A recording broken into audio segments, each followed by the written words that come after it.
오늘 읽은 사무엘상 15장 중심에서 성도가 두려워해야 할 것이라는 제목으로 하나님 말씀 함께 듣겠습니다. 심리학에서는 인간의 감정에서 나타나는 여러 증상 가운데 두려움이라는 게 있습니다. 그리고 불안이라는 것도 있고요.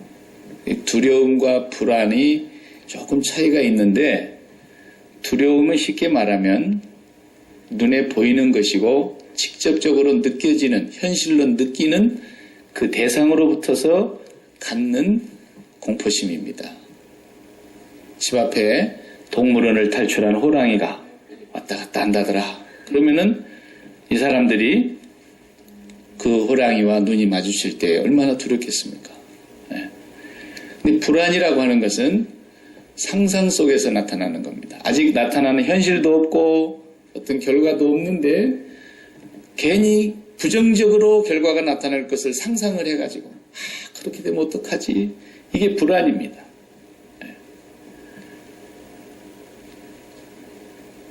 두 개 다 우리에게 심리적으로는 좋지 않은 것이라고 얘기를 하는데, 오늘 제가 심리학 강의를 하려고 하는 게 아니고 세상의 공부는 배워보셔서 다 아시지만 그렇고 그래요. 두려움이라고 하는 거 여러분 나쁘다고 생각하는데, 두려움을 극복합시다. 용기 있는 자는 뭐 두려움을 극복해야 된다 이런 얘기 많이 들었죠. 하나님이 없으면 이제 그런 소리라도 듣고 마음의 용기를 가져야 되겠죠. 예수를 안 믿고 하나님이 없는 사람들은 그런 교양교육을 통해서 자기를 단련시키고 두려움을 극복해야 된다 이런 얘기를 많이 듣는데, 성경에서는 그렇게 가르친 적이 한 번도 없습니다. 목사도 그런 소리를 하는 사람들이 가끔 있는데 성경을 잘 몰라서 그러는 거죠. 두려움은 굉장히 좋은 겁니다. 성경은 두려워하란 말도 있어요. 여호수아를 보고 너 두려워하지 마 그렇게 말씀도 했지만 주님은 우리에게 두려워해야 된다 그랬어요. 그러니까 두려움 자체가 나쁜 것이 아닙니다.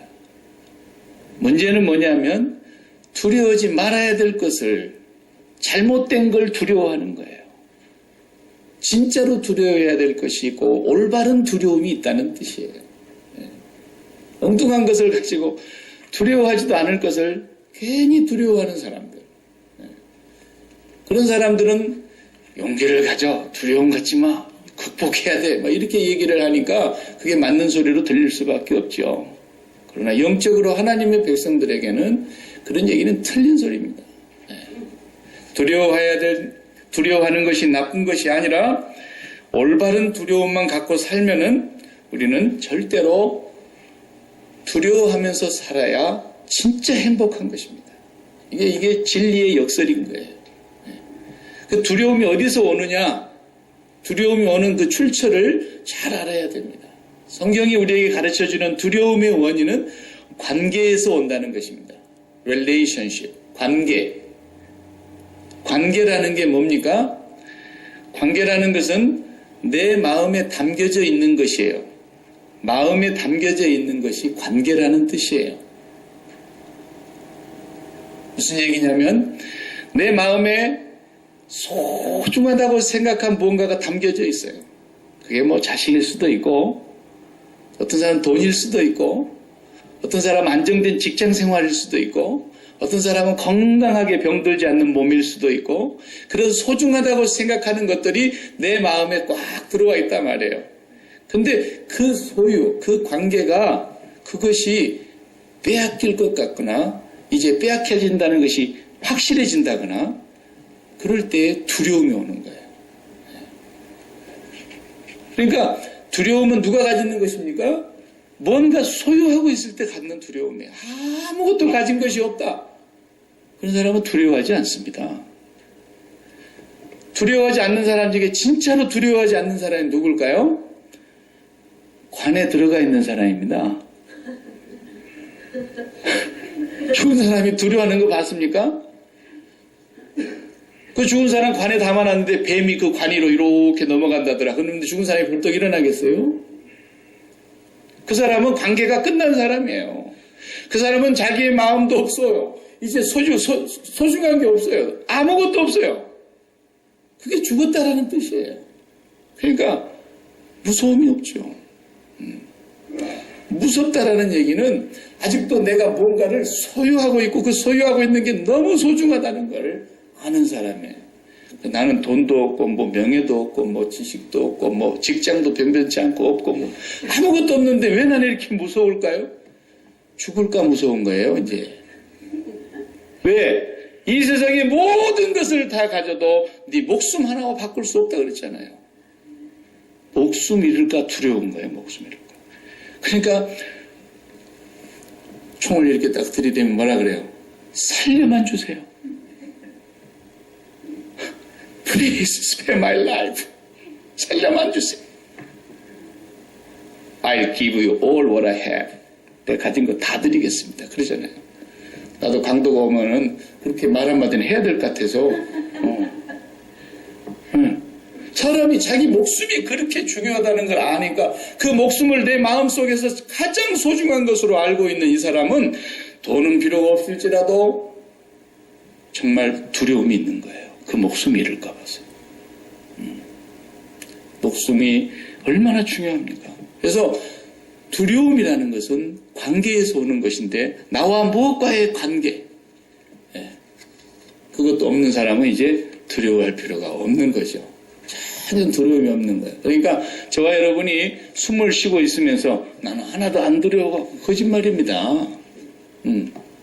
괜히 그냥 안 두려운 척하고 용기 있는 척하지만은 그래서 막 이번 일만 잘 되면 얼마나 좋을까 그래가지고 잘 됐어요. 두려움이 싹 몰려갔어요. 불안이 없어졌어요. 조금 지나봐요. 그거 없어질까 봐 또 두려운 거예요. 두려움이 없기는 무슨 두려움이 없어요. 우리 아이가 막 다 죽게 생겼어요. 건강해야 되겠는데 죽을까 얼마나 두렵습니까? 그런데 두려움에서 해방됐어요. 아이가 깨끗이 나섰어요. 그럼 두려움이 이제 없고 두려워하지 않아도 되는 겁니까? 그 아이 또 문제 생길까 봐서 계속 두려운 거예요.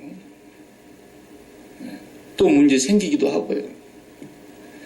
절대로 두려움이 없는 사람은 없습니다. 두려워하는 건 나쁜 거 아닙니다. 두려움을 극복하세요. 용기를 가지세요. 그딴 심리학적인 소리를 신앙인들이 중요한 얘기인 줄 알고 듣고 다니면 안 되는 거예요. 마음이 무엇을 가졌느냐에 따라서 진정으로 소중한 것이 무엇인가를 알고 그 가장 소중한 것을 최고의 두려움을 내가 가지고 나면은 다른 두려움이 싹 가짜 두려움이 거짓된 두려움이 두려워하지 않아야 될 것들이 다 도망가는 거예요. 네. 그것이 오늘 성경에서 말씀하려고 하는 것입니다. 예수님께서 이런 말씀하신 거 기억나시죠? 마태복음 10장 28절에 몸은 죽여도 무엇은 못 죽이는? 영혼은 죽이지 못하는 자들을 두려워하지 말고 그랬잖아요. 근데 뭘 두려워하랬어요?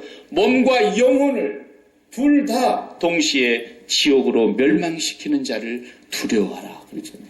성경은 두려워하라는 말이 있어요.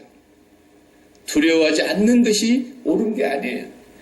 우리가 성경에서 나와 있는 경외한다는 말, 그 영어 성경에는 다 뭐라고 나왔어요? 두려움으로 나왔어요. Fear. 하나님을 두려워하라는 거예요. 그러므로 두려움은 절대 극복할 수 없는 거예요. 심리학에서는 하는 소리예요.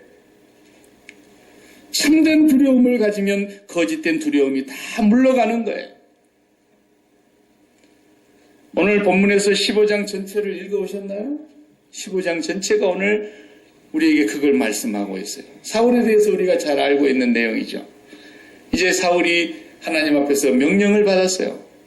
옛적의 조상들이 출애굽할 때 그 홍해바다를 건너와서 광야로 들어와가지고 가나안 땅을 향해서 가고 있을 때 그 아말렉 사람들이 연약한 어린아이 쩔뚝쩔뚝 절면서 가는 그런 이 신체 장애인들 그리고 뒤에 처져가지고 그냥 지쳐서 낙오된 사람들 다 막 뒤에 따라오면서 아말렉 사람들이 죽였잖아요.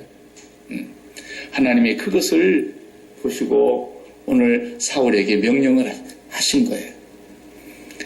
옛적에 광야에서 아말렉 사람들이 너희들에게 행한 그 일로 인하여 내가 이제는 아말렉을 심판하려고 하는데 네가 가서 그들을 다 진멸하고 오라 그랬어요. 진멸이라는 게 뭐죠? 하나도 남김없이 다 죽이라는 거예요. 짐승까지.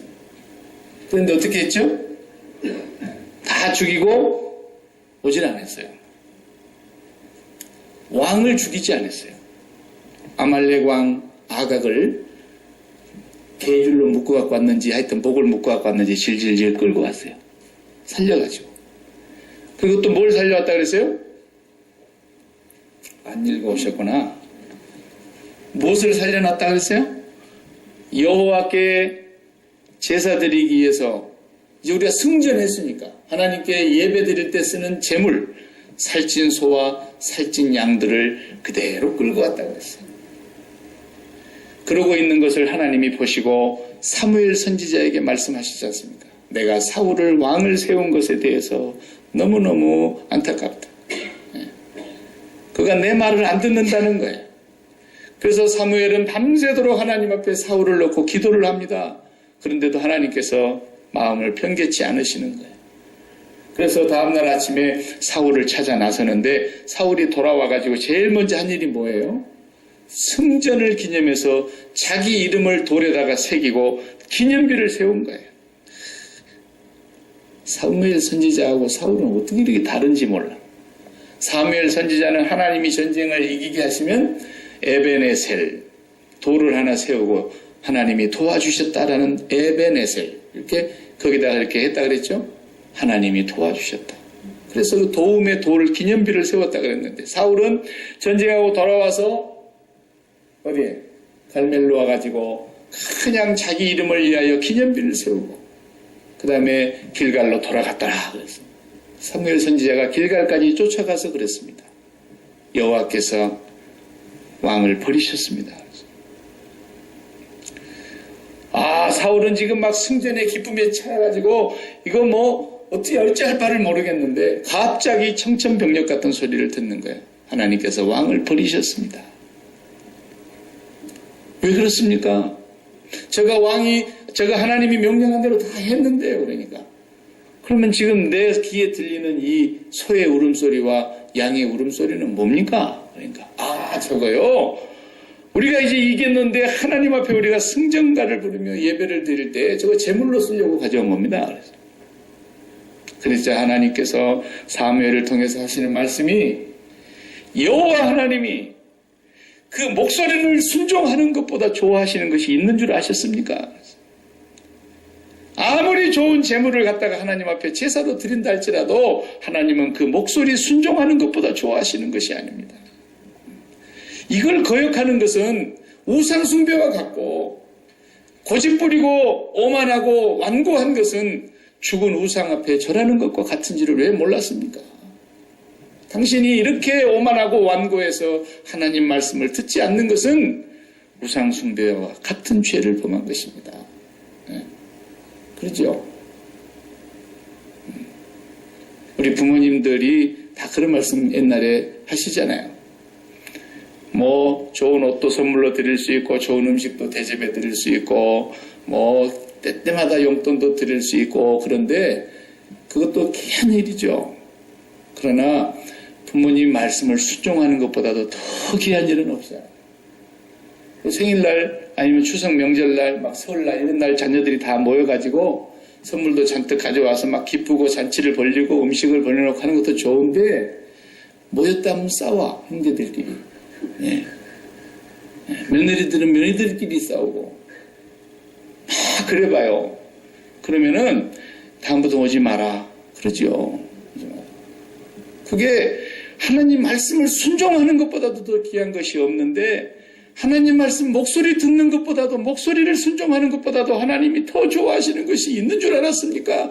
왕이 여호와의 명령을 거역하고 그의 말씀을 거역했기 때문에 하나님께서도 왕을 이제 버리셨습니다. 그랬어요.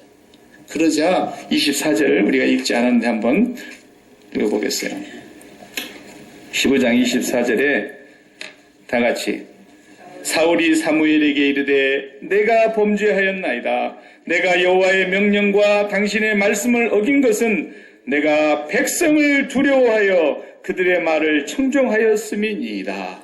누구를 두려워했다고요? 백성을 두려워했다라는 거예요. 백성. 잘못된 두려움이에요, 이런 게. 두려워하지 말아야 될 걸 두려워하는 거예요. 백성을 두려워하여 그의 말을 청종하였음이니이다. 아니, 이전에는 백성을 두려워해서 왕도 죽이지 않고 끌고 오고 짐승을 가지고 제사 드리겠다고 끌고 왔다 칩시다. 그러나 지금은 여호와께서 이것 때문에 당신을 버리셨다고 하는데, 그러면 제발 당신이 이제라도 하나님 앞에 잘못된 것을 깨닫고 얘기를 해야지. 끝까지 고집을 피운다는 거예요. 끝까지. 그 고집 피우는 내용이 그 뒤로 쭉 31절까지 나와요. 30절 우선 한번 읽어보겠어요. 30절. 사울이 이르되 내가 범죄하였을지라도 이제 청하옵나니 내 백성의 장로들 앞과 이스라엘 앞에서 나를 높이사 나와 함께 돌아가서 내가 당신의 하나님 여호와께 경배하게 하소서 하니라. 이게 얼마나 답답한 얘기입니다. 내가 범죄하였을지라도 뭐라고요? 나를 높여달라는 거예요. 지금 당신이 나와 함께 가지 아니하면 사람들이 나를 어떻게 보겠느냐는 거예요. 내가 적어도 이스라엘의 왕인데 사무엘 선지자 당신이 나와 같이 가서 이제 승전의 예배를 드려야 되는데 적어도 당신이 나와 같이 가지 아니하면 나는 체면이 말이 아니고 백성들이 나를 어떻게 생각하겠느냐. 사울은 끝까지 자기를 높이고 자기밖에는 모르는 거예요. 내가 정말 여호와께 범죄하였고 하나님의 말씀을 어긴 것은 나의 오만과 불순종 때문입니다 하고 꼬꾸라져야 되는데 아니에요. 내가 범죄하였을지라도 제발 당신은 나와 함께 가서 나를 이스라엘 장로들과 백성들 앞에서 높여주셔서 내가 왕됨을 세워달라는 거예요. 하나님을 2번 버리고 있는 거예요 지금. 진정한 회개는 두려움의 원인을 바꾸는 것이지 두려워하는 게 아닙니다. 백성이 자신들을 버릴까 봐서, 자신을 버릴까 봐서, 자기가 이제 왕의 체신이 다 땅에 떨어지고 왕됨의 권위가 상실될까 봐서 아직도 어떻다는 거예요? 백성을 두려워하고 있다는 거예요. 기가 막힌 그런 얘기를 듣게 됩니다. 여러분, 제일 중요한 것은 하나님을 잃어버릴까 두려워해야 하는 것입니다. 그걸 다른 성경의 용어로 바꾸면 여호와를 경외하라 그런 뜻입니다. 경외한다는 말이 굉장히 어렵게 들리는가 모르겠는데 경외한다는 말은 아까워한다는 뜻입니다. 정확히 말하면. 유치원 애들도 알아듣게 말한다면 아까워하는 거예요. 잃어버릴까 아까워하는 거예요. 우리가 그러잖아요. 막 쥐면 꺼질까 놓으면 나을까 그런다 그러죠. 너무 이쁘면 자식이 너무 소중하니까 그렇게 표현하잖아요. 잃어버릴까 두려운 거예요. 그것이 자식을 경외하는 거예요. 아시겠습니까? 여호와를 경외한다는 말이 무슨 말이라고요? 내가 여호와를 잃어버리면 어떡할까 해서 너무너무 두렵다라는 거예요. 여호와가 나를 버릴까 두렵고 내가 여호와를 잊어버리거나 잃어버릴까 두렵다는 거예요. 이것이 경외하는 마음인 것입니다. 사울은 그걸 깨닫지 못하고 끝까지 자기를 잃어버릴까 두려웠고 자기 왕위를 잃어버릴까 두려웠고 백성들이 자기에게 신임을 하지 않고 마음을 돌려버릴까 두려워했고 끝까지 그렇게 살았어요. 버림받은 사람은 증상이 그런 거예요. 우리는 가족을 잃어버릴까 굉장히 두려워합니다. 내 건강을 다 잃어버릴까 매우 두려워하고요. 내 직장을 잃어버릴까 두려워하고 내가 평생 쌓아 모은 재산을 잃어버릴까 두려워합니다. 그러나 이 모든 두려움이 다 헛된 두려움이라는 거예요. 두려워하지 말아야 될 잘못된 두려움이라는 거예요. 진정으로 두려워해야 될 것은 하나님을 잃어버릴까 두려워해야 된다는 것입니다. 그러면 잃어버릴까 두려워하는 마음은 먼저 뭐가 필요합니까? 가져야 잃어버릴 걸 두려워하는 거죠. 가져야. 하나도 갖지 않았는데 돈이 한 푼도 없는 사람이 나 돈 잃어버릴까 두려워. 그러면 정신병원에 가봐야 되는 거예요. 정말로 내가 갖고 나서 그 맛을 봤는데 그 맛이 너무너무 좋아요. 그래서 성경은 말하는 건 너희는 여호와의 선하심을 맛보아 알지어다. 오늘 우리 교동문에 그랬잖아요. 여호와의 선하심을 한번 맛본 자는 그 여호와보다도 나에게 소중한 것이 없다는 걸 알기 때문에, 여호와를 잃어버리는 것이 최고를 잃어버리는 것을 알기 때문에 두려운 거예요. 여호와를 잃어버릴까 두려워한 적이 있습니까? 여호와의 선하심을 맛보신 적이 있습니까? 내가 돈 맛을 보니 돈은 너무너무 조소하다는 걸 알았고, 내가 자식을 보니까 너무너무 귀하다는 걸 알았고, 내가 직장과 안정된 삶과 여러 가지 모든 것을 볼 때에 건강한 몸 다 소중하다는 걸 마음으로 아니까 이런 거 잃어버릴까 봐서는 너무너무 두려운데, 여호와를 잃어버릴까 두려워한 적이 있냐는 거예요. 여호와의 선하심을 맛본 적이 있냐는 거예요. 여호와를 잃어버리면 다 잃어버린 것인데 그것에 대한 두려움은 갖지 않은 채 매일매일 눈에 보이는 오감각기관으로 느낄 수 있는 것들만 갖고서 두려워하고 떨고 있다는 것입니다. 사울의 모습이 바로 그런 모습이었다는 것입니다. 아브라함은 우리가 아는 대로 그 아들 이삭을 번제로 바치라 그럴 때, 100살에 낳은 자식이니까 우리가 정말 자녀 하나를 갖기에 너무너무 어려웠다가, 제 친구 목사는 17년 만에, 결혼하고 17년 만에 유산을 수십 번 하고 그리고 그냥 애를 가졌어요. 그 하나만 키워요 지금. 그 애가 얼마나 소중하겠어요. 그 애를 보면서 기도를 할 때 그 양반이 그런 고백을 하더라고요. 하나님께서 독생자를 이 세상에 나를 위해서 주셔서 이처럼 나를 사랑하셨다. 그러니까 가슴이 찡하는 거예요. 저같이 아들 많은 사람은 차원이 달라요. 저같이 그냥 손만 잡아도 애가 들어서서 애를 낳은 사람하고 17년 동안에 애를 하나 겨우 낳은 사람이 하나님이 세상을 사랑하사 독생자를 주셨으니라는 감동이 다르다니까요. 이삭이 그런 사람이에요. 이삭은 25년 만에 받은 사람이에요. 아브라함에게 25년 만에 이삭을 주시는데 그걸 번제로 바치라 그럽니다. 그런데 아브라함은 여호와의 그 영광스러운 하나님의 선하심을 알기 때문에 여호와를 잃어버릴까 두려워해서 그 자식을 가지고 하나님 앞으로 나아갑니다. 그리고 그를 정말 번제물로 바치려고 하는데 하나님께서 말씀하시지 않습니까? 네가 네 아들 독자 이삭이라도 내게 아끼지 아니하였은즉 네가 나를 진짜로 두려워하는 줄 내가 아노라. 네가 나를 경외하는 줄 내가 아노라. 보십시오. 이게 하나님 경외하는 것입니다. 우리가 무엇을 두려워하고 있는가를 잘 진단을 해보셔야 되는 것입니다. 하나님을 잃어버리는 것이 최고로 두려운 것이라는 것을 알 수 있는 길이 뭐겠어요? 예수님께서 그러시지 않습니까? 네 부모와 네 처자와 네 형제나 자매와 및 네 목숨까지도 미워하지 아니하면 결단코 나를 따라올 수는 없다 그랬어요. 그 말이 무슨 말이겠어요? 내 부모와 형제와 자매와 처자와 그리고 내 목숨을 잃어버리는 것보다도 더 두려운 것이 있다는 것을 말씀하는 거예요. 그래서 사람의 원수가 자기 집안 식구일 것이다 그렇게 말씀하십니다.